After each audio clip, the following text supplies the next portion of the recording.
Salut tout le monde! Bienvenue sur ma chaîne et merci beaucoup d'être là pour une nouvelle recette.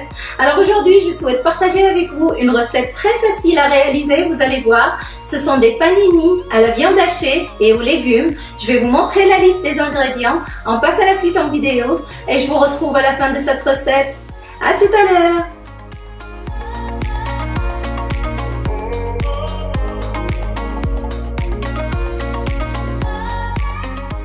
Je commence la recette par préparer la pâte. Pour ceci, je vais mettre la farine dans un grand saladier. J'ajoute par-dessus le sucre, la levure. J'ajoute ensuite le sel, le poivre. Je mélange ensuite tous ces ingrédients secs ensemble et je creuse au centre un petit puits dans lequel je viens mettre les œufs.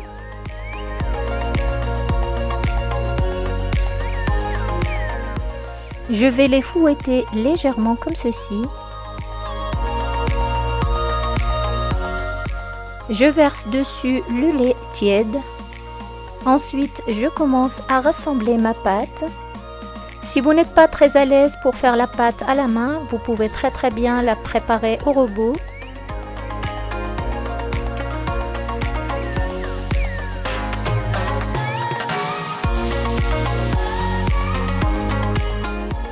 Une fois que ma pâte forme une boule, je vais la mettre sur le plan de travail pour la travailler un peu. Je vais la pétrir comme ceci en l'écrasant sur le plan de travail avec la paume de la main. Je conseille de la pétrir pendant à peu près 5 minutes. Ensuite, je vais l'étaler légèrement comme ceci. Et je viens mettre le beurre au centre. Je vais ensuite l'emprisonner comme ceci au centre et je commence à retravailler la pâte de la même manière jusqu'à ce que le beurre soit complètement intégré à ma pâte. Pendant ce travail, vous remarquerez que la pâte va commencer à coller légèrement et elle aura un aspect comme désintégré, mais ne vous inquiétez pas, vous pouvez continuer à la travailler et petit à petit, elle va absorber le beurre.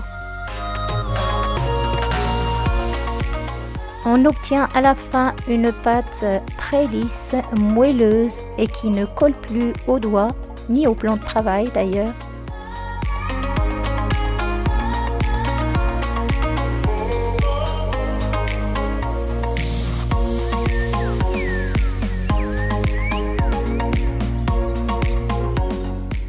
Je vais ensuite former une boule de pâte, comme ceci, que je vais remettre dans le bol. Je vais la couvrir et la laisser lever pendant à peu près 45 minutes.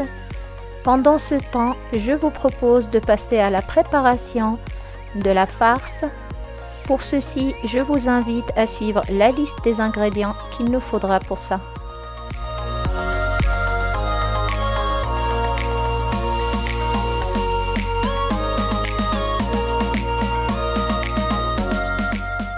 Pour la farce, j'ai choisi de couper les poivrons de cette manière-là, mais vraiment très finement.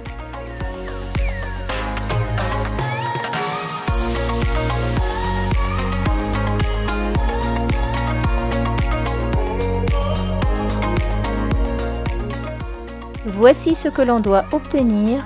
Je vais les réserver et je passe à la préparation des carottes et de la courgette, que je vais râper finement aussi.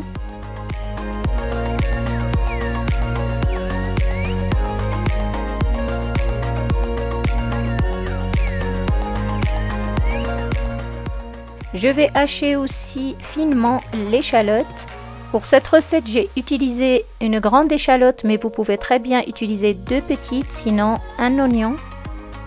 Et dans une grande casserole que j'ai mis sur un feu fort, je vais mettre l'équivalent d'une grande cuillère d'huile d'olive dans laquelle je vais faire revenir l'échalote.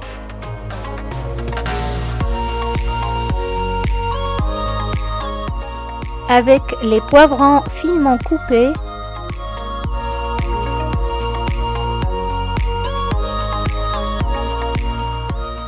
vais les faire revenir pendant à peu près 3 minutes avant d'assaisonner de sel et de poivre.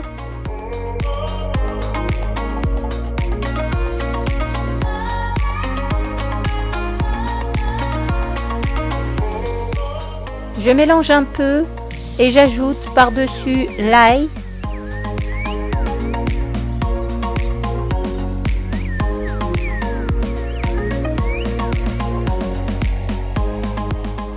Je vais ensuite rajouter la carotte râpée. Je mélange à nouveau tous ces ingrédients ensemble. Et à peine 2 minutes après, j'ajoute la courgette.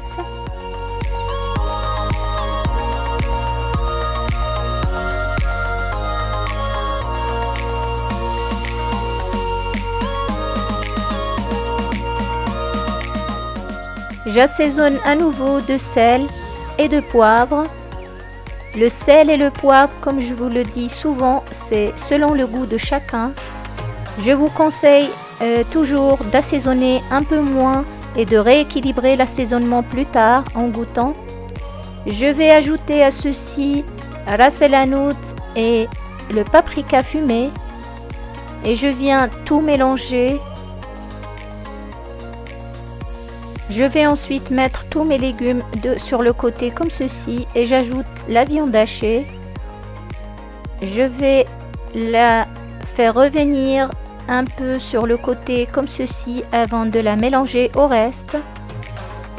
Je l'assaisonne également de sel et de poivre. Bien sûr, vous êtes libre de rajouter les épices que vous aimez et d'enlever ceux que vous n'aimez pas trop. Si vous n'aimez pas la viande hachée, vous pouvez très bien vous en passer et faire des panini totalement végétariens. Vous pouvez aussi, par exemple, remplacer la viande hachée par un émincé de poulet. C'est très très bon aussi.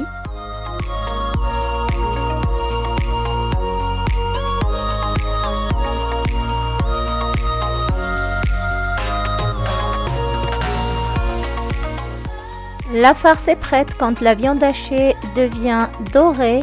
N'attendez pas qu'elle brunisse, au risque qu'elle soit trop cuite. Et hors du feu, j'ajoute le persil. Je mélange bien le tout et je laisse la farce de côté bien refroidir avant de pouvoir l'utiliser. Pendant ce temps, on revient à la pâte qui a bien levé. Je viens comme ceci la dégazer d'abord. Ensuite, je vais la sortir du bol, la mettre sur le plan de travail.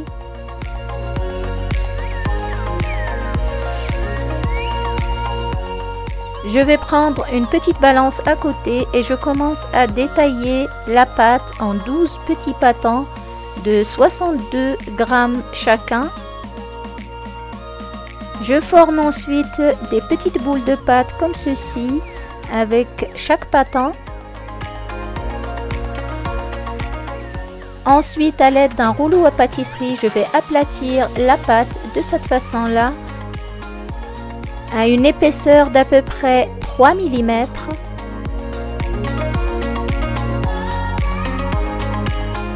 Et une fois que la farce a bien refroidi, je vais y ajouter le fromage râpé et je mélange bien l'ensemble. Voici ce que l'on doit obtenir. À l'aide d'une grande cuillère, je vais commencer à garnir mes pains. Je vais comme ceci poser la farce au centre du petit pâton que j'ai étalé. Je vous conseille d'être un peu généreux sur la farce, c'est ça qui rend vos panini goûtus et délicieux. Je vais ensuite coller les deux bordures en les repliant par-dessus et en pinçant à plusieurs reprises pour être sûr que la farce ne s'échappera pas à la cuisson. Je veille à ne pas mettre trop d'épaisseur de pâte sur le dessus. Je vais ensuite les déposer sur une surface chemisée, la fermeture en dessous.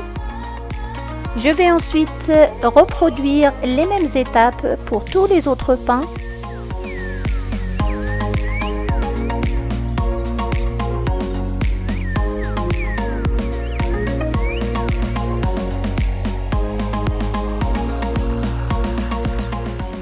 Voici ce que l'on doit obtenir. Je vais les couvrir d'une serviette propre et je les laisse lever une quinzaine de minutes. Pour la cuisson, je vais régler mon appareil à panini sur 3,5. Pour la cuisson, je la fais en 2 fois en déposant comme ceci mon panini légèrement de travers pour avoir un quadrillage original. Je vais le laisser cuire une première fois pendant 4 minutes. Je vais ensuite le retourner dans l'autre sens et je le laisse cuire 4 minutes à nouveau. Voici ce que l'on doit obtenir. Je le débarrasse et je continue la cuisson de tous mes panini de la même manière. Si vous avez un appareil à panini pas assez puissant, je vous conseille d'augmenter le temps de cuisson au lieu d'augmenter la chaleur. Et pour mieux apprécier ces panini, je vous conseille de les servir chauds, accompagnés d'une petite soupe ou d'une salade, comme vous le souhaitez. Je vous montre l'intérieur de mes panini. C'est juste excellent et j'espère que vous allez tester cette recette et me dire ce que vous en avez pensé dans les commentaires. Et il ne me reste plus qu'à vous souhaiter un excellent appétit.